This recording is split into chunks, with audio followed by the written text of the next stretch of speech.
नमस्कार, संसद टीवी में आपका स्वागत है। मैं हूं प्रतिबिंब शर्मा और आप देख रहे हैं हमारा विशेष कार्यक्रम आवाज देश की। और आवाज देश की में हम बात करेंगे आजादी के 75 बरस और शिक्षा की स्थिति की।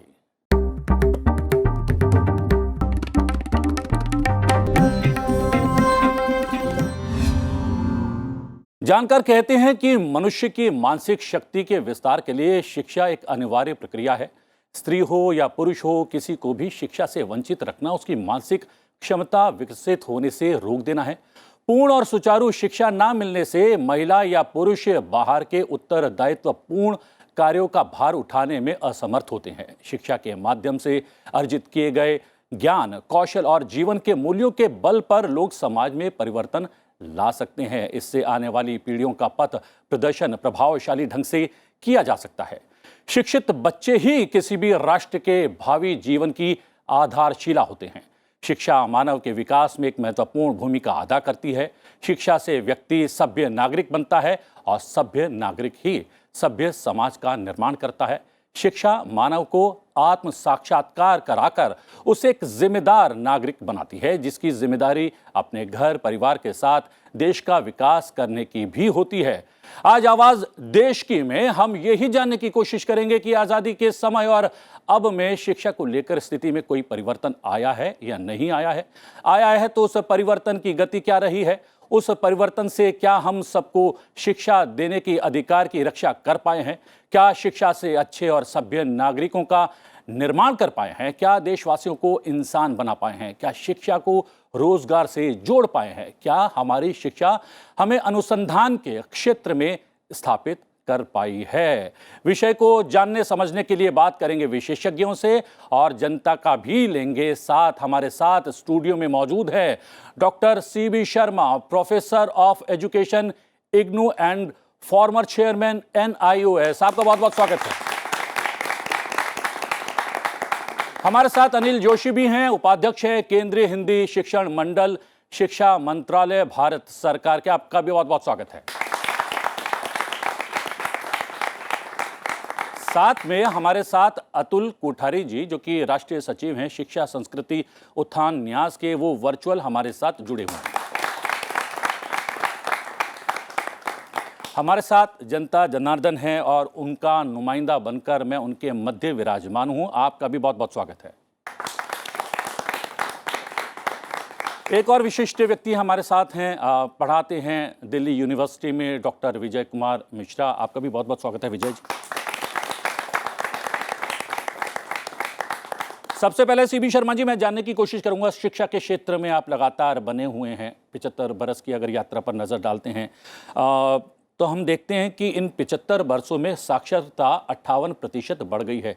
तो क्या ये पैमाना हो सकती है हमारी, अगर शिक्षा को या उसकी शिक्षा पद्धति की यात्रा को जानना हो तो? देखिए, हम 7-8% पर थे जब हम आज़ादी पाए, आज 58% तक पहुंचे हैं। लेकिन केवल ये पैमाना नहीं हो सकता है। 26% शिरकत है आपकी उच्च शिक्षा में, ये अपेक्षित नहीं था। आज़ादी के पहले, आज़ादी की लड़ाई में हमने क्या प्रश्न उठाए थे? हमने प्रश्न उठाए थे कि साक्षरता नहीं है। गांधी जी ने 1931 में लंदन में कहा था कि 95% साक्षरता का देश थे। अंग्रेजों ने जब अपनी नीति लगाई, जब मैकॉले की शिक्षा नीति आई, तो हम 5% साक्षरता पर आ गए। आज़ादी के बाद क्यों भूल गए? आपका जोर उच्च शिक्षा पर रहा। पहला कमीशन शिक्षा पर राधाकृष्णन कमीशन होता है जो उच्च शिक्षा पर है। हम भूल गए गरीबों को, हम भूल गए महिलाओं को, हम भूल गए दलितों को कि उनकी शिक्षा का क्या होगा। हम पहला कमीशन बनाते हैं उच्च शिक्षा के लिए। और कहीं ना जब कहीं राधाकृष्णन कमीशन ने कहा है, मैं प्राथमिक शिक्षा पर आ जाता हूं। अनिल जी हमारे साथ मौजूद हैं। अनिल जी, बिना नींव के कोई इमारत खड़ी नहीं होती है और प्राथमिक शिक्षा कहा जा सकता है हमारी शिक्षा की नींव है। हम लोगों ने उस और उतना ध्यान नहीं दिया आज़ादी के 75 वर्षों में। क्या आप भी ये मानते हैं? जी, बहुत अच्छी शुरुआत की है शर्मा जी ने और हमारे आज़ादी के मूल्यों की बात की। ये जो शिक्षा नीति है, इस शिक्षा नीति की एक विशेषता ये है कि इसके केंद्र में है भारतीय जीवन पद्धति, भारतीय संस्कृति, भारतीय भाषाएं। अभी जो शर्मा जी जो बात कर रहे थे, साक्षरता उतनी ना जो हमारी अपेक्षित थी ना होने की, या ड्रॉप आउट्स की जो समस्या है उसकी बात कर रहे थे, महिलाओं में, युवाओं में, बच्चों में, शिक्षा के प्रसार की समस्या है, वो सारी समस्याएं भारतीय भाषाओं से जुड़ी हैं।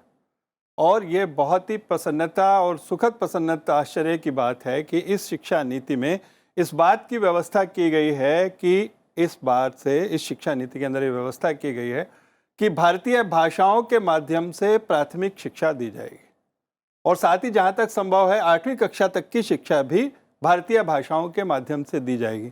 मैं समझता हूँ चाहे ड्रॉप आउट्स की समस्या हो, चाहे घर और परिवार और शिक्षा इसको जोड़ने की समस्या हो, और चाहे भारतीयता को केंद्र में लाने की समस्या हो, भारतीय भाषाओं के माध्यम से इन समस्याओं का निराकरण किया जा सकता है और तालियां बजती।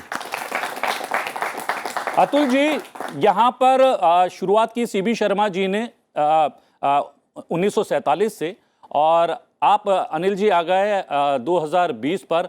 बीच का एक दौर जो है वो खाली रह गया है। इसके बीच के दौर को आप किस रूप में देखते हैं?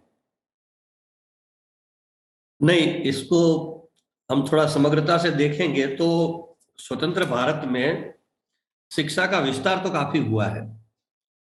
जैसे 1947 में 18 विश्वविद्यालय थे, 518 महाविद्यालय थे, और आज 1000 से ज्यादा विश्वविद्यालय हो गए हैं और 45,000 से ज्यादा महाविद्यालय हो गए हैं। तो इस प्रकार शिक्षा का विस्तार तो अच्छा हुआ है। इसी प्रकार एक देखा जाए तो महिला शिक्षा में भी काफी प्रगति हुई है। महिलाओं की शिक्षा में भी अभी महिलाओं का प्रतिशत काफी शिक्षा में आगे बढ़ रहा है, और खास करके प्रोफेशनल एजुकेशन में पहले बिल्कुल लड़कियां नहीं जाती थी, तो वो भी प्रमाण बहुत अच्छा वहां बढ़ता हुआ दिखाई दे रहा है। लेकिन जो बीच का कार्यकाल विचार करें तो 90 के दशक के बाद शिक्षा में निजीकरण बहुत तेजी से बढ़ा। जो ये निजीकरण, ग्लोबलाइजेशन जैसे आया, वैश्वीकरण आया दुनिया में, और उसका प्रभाव भारत में भी हुआ, उसके बाद निजीकरण बहुत तेजी से देश में बढ़ा है। ये एक बीच के कालखंड की जो महत्वपूर्ण बात कहना है तो ये है एक। तो दूसरी बात है कि अंग्रेजी का महत्व भी स्वतंत्र भारत में लगातार बढ़ता गया है। ये एक महत्वपूर्ण बात सामने आती है। और तीसरी बात यह है कि जो साक्षरता की बात करें या प्राथमिक शिक्षा की बात करें तो 2001 में सर्व शिक्षा अभियान प्रारंभ हुआ, और उसी को आगे बढ़ाते हुए 2009 में शिक्षा का अधिकार आया। उसके बाद हमारे विद्यालयों में नामांकन बहुत अच्छा बढ़ा है। ये एक बात भी बीच के कार्यकाल में सामने आती है। लेकिन मूल जो प्रश्न है वो गुणवत्ता का प्रश्न है, गुणवत्ता विकास का प्रश्न है।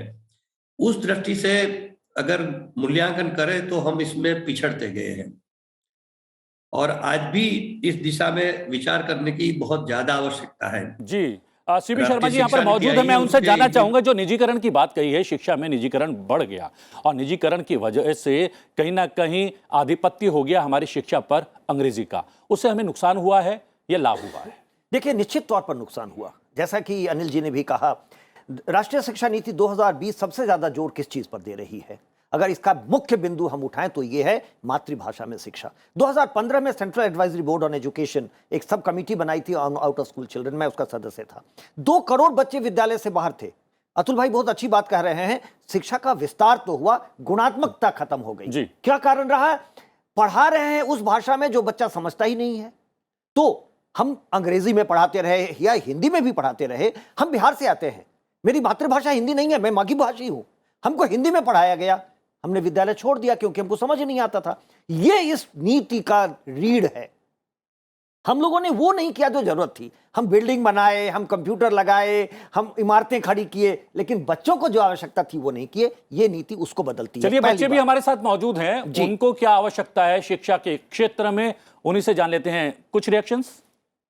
Hello sir, I am from IP university, my name is Kritanjali. Sir, अभी अगर देखा जाए तो पिछले कुछ सालों से बच्चों की जो स्टडीज़ हैं उन पर बहुत बदलाव आया है। पहले एक टाइम होता था कि बच्चे खाली किताबों पर ही निर्भर रहते थे।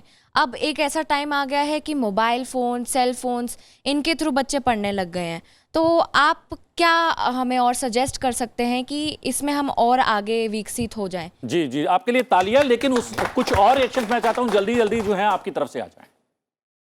सर, हमने अपने शिक्षा में जो भी आपने बताया कि ये सारी चीज़ें होनी चाहिए और प्राइवेटाइजेशन की भी बात की आपने, लेकिन इसके बावजूद भी अगर हम देखें तो ड्रॉप आउट रेट्स जो हैं हमारे स्कूल की, वो जस के तस हैं।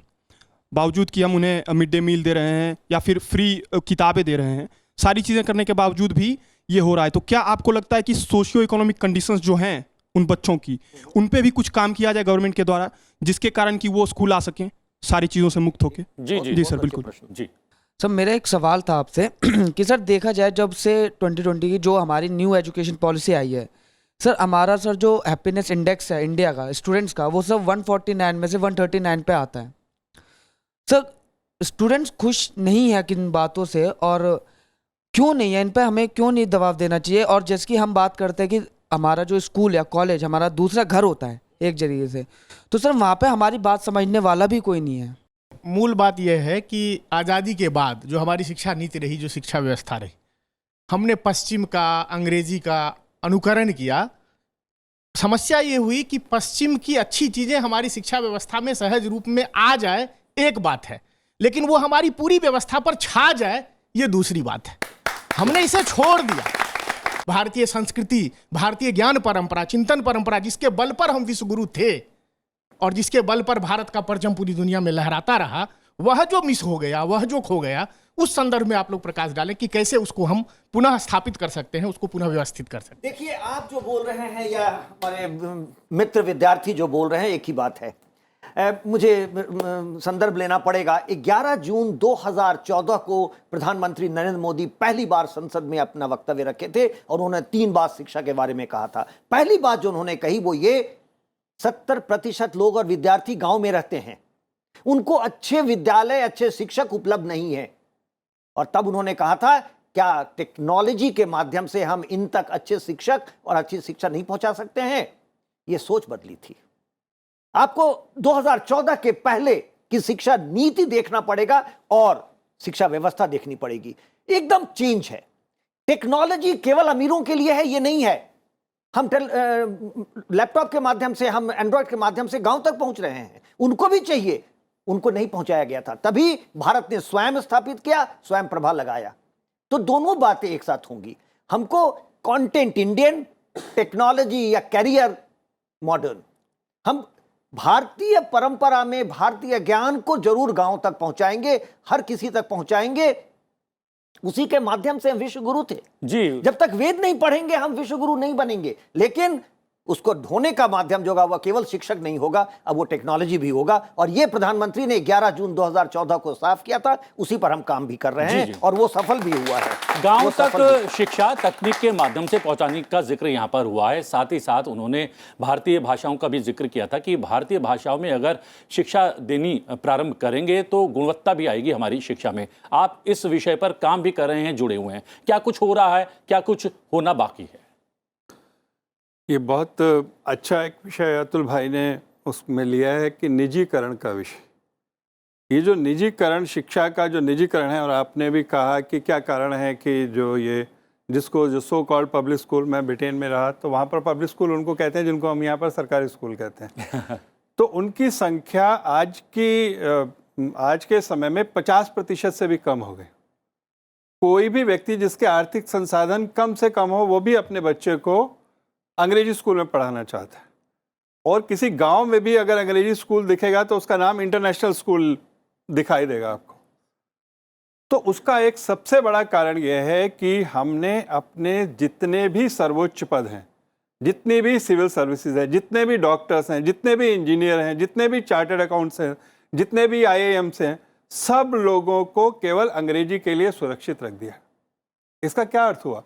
इसका अर्थ यह हुआ कि अगर हमारे देश की 130 करोड़ की आबादी है तो उसमें से केवल 5% वो लोग जो अंग्रेजी के अंदर अच्छे हैं, ये सब पद केवल उनको मिलेंगे। बाकी सब 95% उससे बाहर।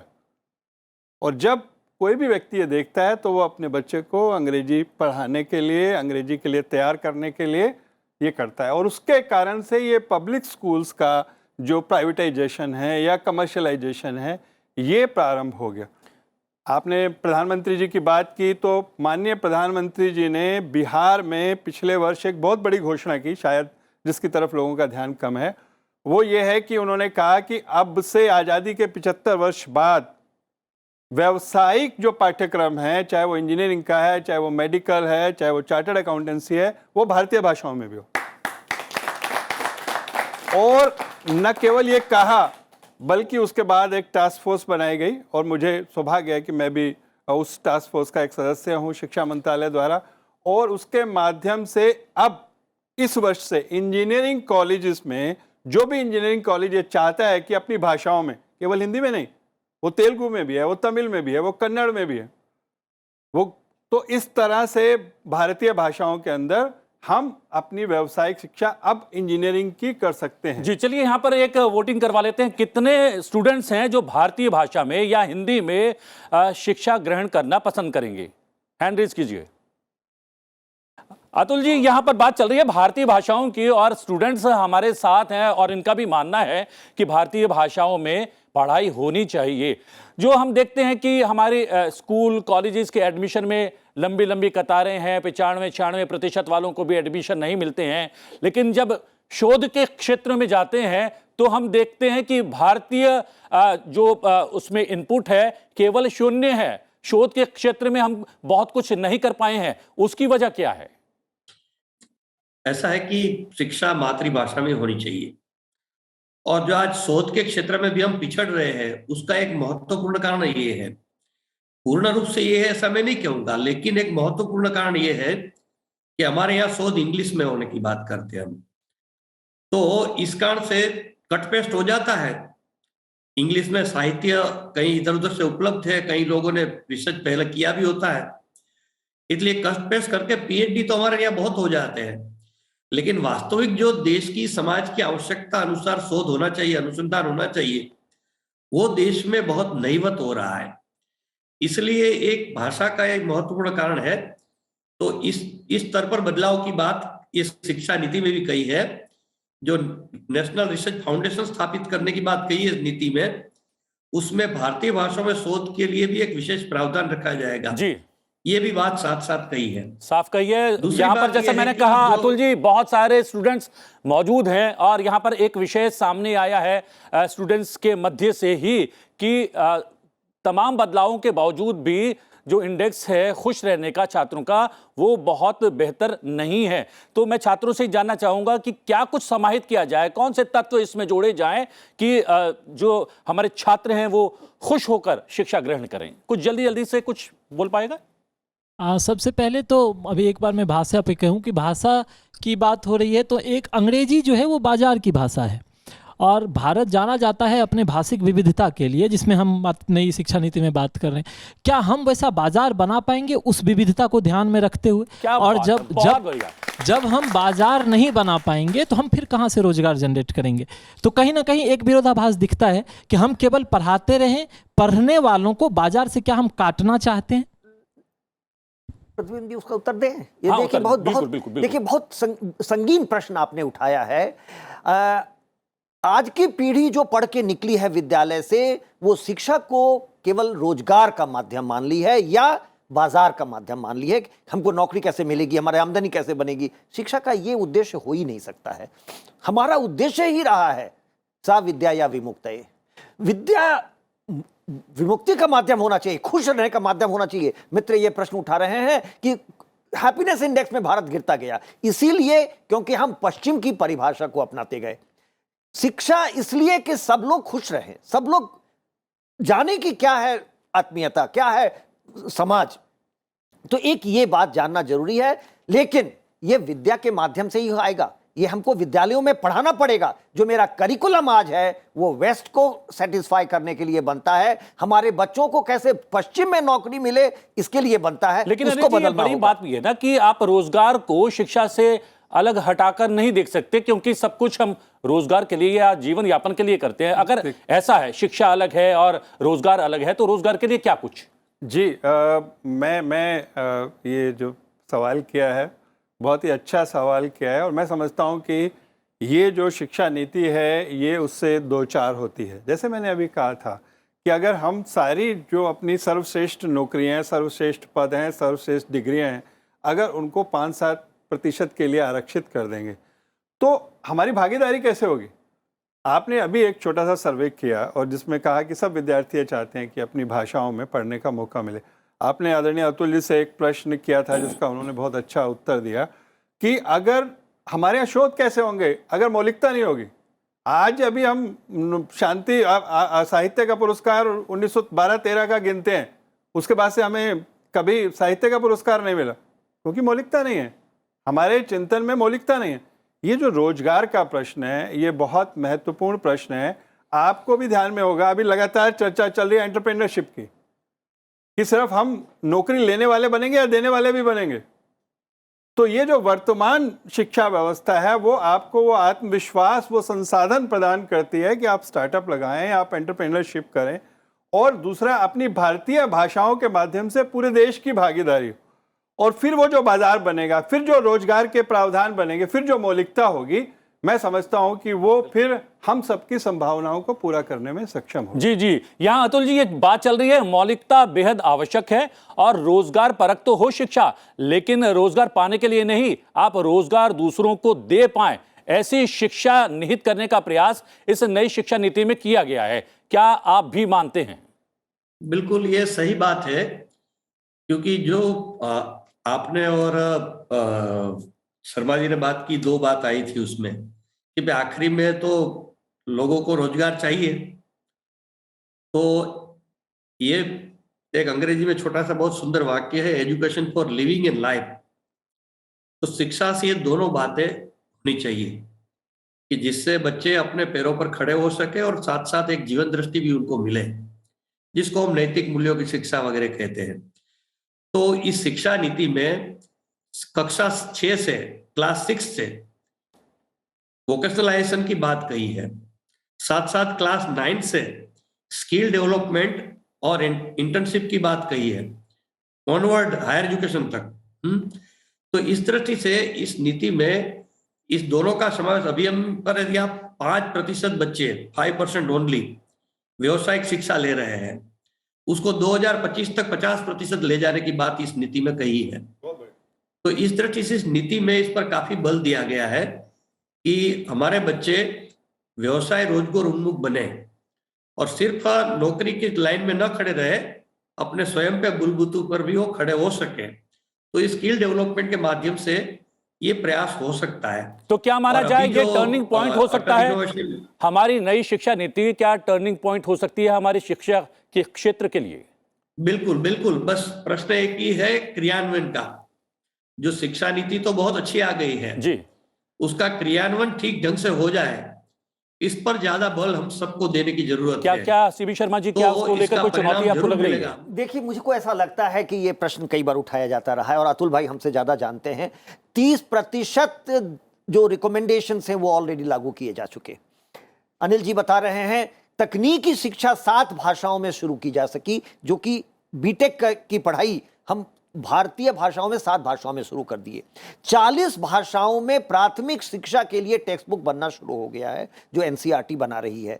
ये नीति नरेंद्र मोदी की नीति है। इसको आप ऐसा मत सोचिएगा कि 2030 में हम पूछेंगे क्या लागू हुआ। 2025 तक निश्चिंत रहिए कि 99% जो रिकमेंडेशन है वो लागू किए जाएंगे। 2030 से 2040 हम देखेंगे कि हमारी नीतियों का क्या प्रभाव पड़ा। 2040 में हम दोबारा नीति तय करेंगे। जो नीति का अंतिम वाक्य भी कहता है कि 2030 से 40 हम अपने नीतियों को लागू करने का प्रभाव देखेंगे। 2040 में हम दोबारा एक नीति बनाएंगे। जी प्रतिम जी, एक महत्वपूर्ण बात यह है कि ये जो नीति है वो काफ़ी प्रगतिशील नीति है। मैं यहाँ पर 2 बातें जरूर आपके सामने रखना चाहता हूँ। पहली बात तो ये है कि जो भारतीय भाषाओं की आपसी लड़ाई की जो बात थी, जैसे धूमिल ने एक पंक्ति लिखी थी कि हाय जो कसाई है उसकी नज़र में तुम्हारा तमिल दुख मेरी भोजपुरी पीड़ा का भाई है। क्या बात है। तो वो अब स्थिति नहीं रहेगी। दूसरी बात, बहुत महत्वपूर्ण बात है, खासतौर से मैं विद्यार्थियों को संबोधित करके कहना चाहता हूँ कि इस नीति में अंग्रेजी का नकार नहीं है। ये बहुत महत्वपूर्ण बात है। एक अंतर्राष्ट्रीय भाषा के रूप में अंग्रेजी को मान्यता दी गई है और हमारा प्रयास खास तौर से उच्च शिक्षा में ये है कि उसमें द्विभाषिकता बढ़े। उसकी जितनी भी टेक्निकल टर्म्स आज अंग्रेजी की स्थापित हो गई हैं उसको उसी रूप में माना जाए। सभी जो मानक पुस्तकें हैं, स्टैंडर्ड टेक्स्ट बुक्स हैं, उसका अनुवाद करवाया जाए और अनुवाद की देशव्यापी एक व्यवस्था हो जिससे दुनिया का सर्वश्रेष्ठ ज्ञान हमको मिल सके। तो यहाँ मेरा आशय यह है कि रोजगार की दृष्टि से भी, वैश्विकता की दृष्टि से भी और मौलिकता की दृष्टि से भी कि ये एक आयामी शिक्षा नीति नहीं है, बल्कि ये सभी भाषाओं को, वैश्विकता को भी ध्यान में रखकर बनाई गई शिक्षा नीति है और वो अंग्रेजी और बाकी वैश्विक भाषाओं के महत्व को भी स्वीकार करती है। परंतु यहाँ एक बात और आप लोगों के ध्यान में लाना चाहता हूँ मैं, वो ये है कि एक आंकड़ा ये कहता है, सक्रांत सानू की एक पुस्तक है अंग्रेजी का भ्रमजाल, कि दुनिया के जो सर्वश्रेष्ठ 20 देश हैं उन देशों में जो मेडिकल है, जो इंजीनियरिंग है, जो जितना भी औद्योगिक उत्पादन के लिए आवश्यक ज्ञान है, वो सारा का सारा अपनी भाषाओं में होता है। हमें लगता है कि अंग्रेजी के बिना कुछ हो ही नहीं सकता, पर हम चीन को भूल जाते हैं, हम जापान को भूल जाते हैं, कोरिया को भूल जाते हैं, जर्मन को भूल जाते हैं, फ्रांस को भूल जाते हैं, स्वीडन को भूल जाते हैं, पुर्तगाल, मतलब एक अनंत लिस्ट है।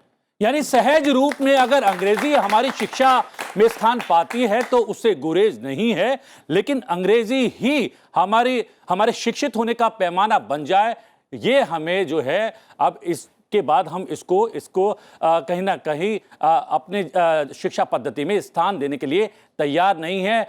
हर चर्चा एक बिंदु पर समाप्त होती है, लेकिन इतने सारे बिंदुओं को समाहित करते हुए हम समापन कर रहे हैं इस चर्चा का। विषय बहुत वृहद है, बहुत बड़ा है, लेकिन बहुत सारे बिंदु शिक्षा पद्धति को लेकर समाहित हो गए हैं। आप सभी विशेषज्ञ मेहमानों का बहुत बहुत धन्यवाद और धन्यवाद जनता जनार्दन का।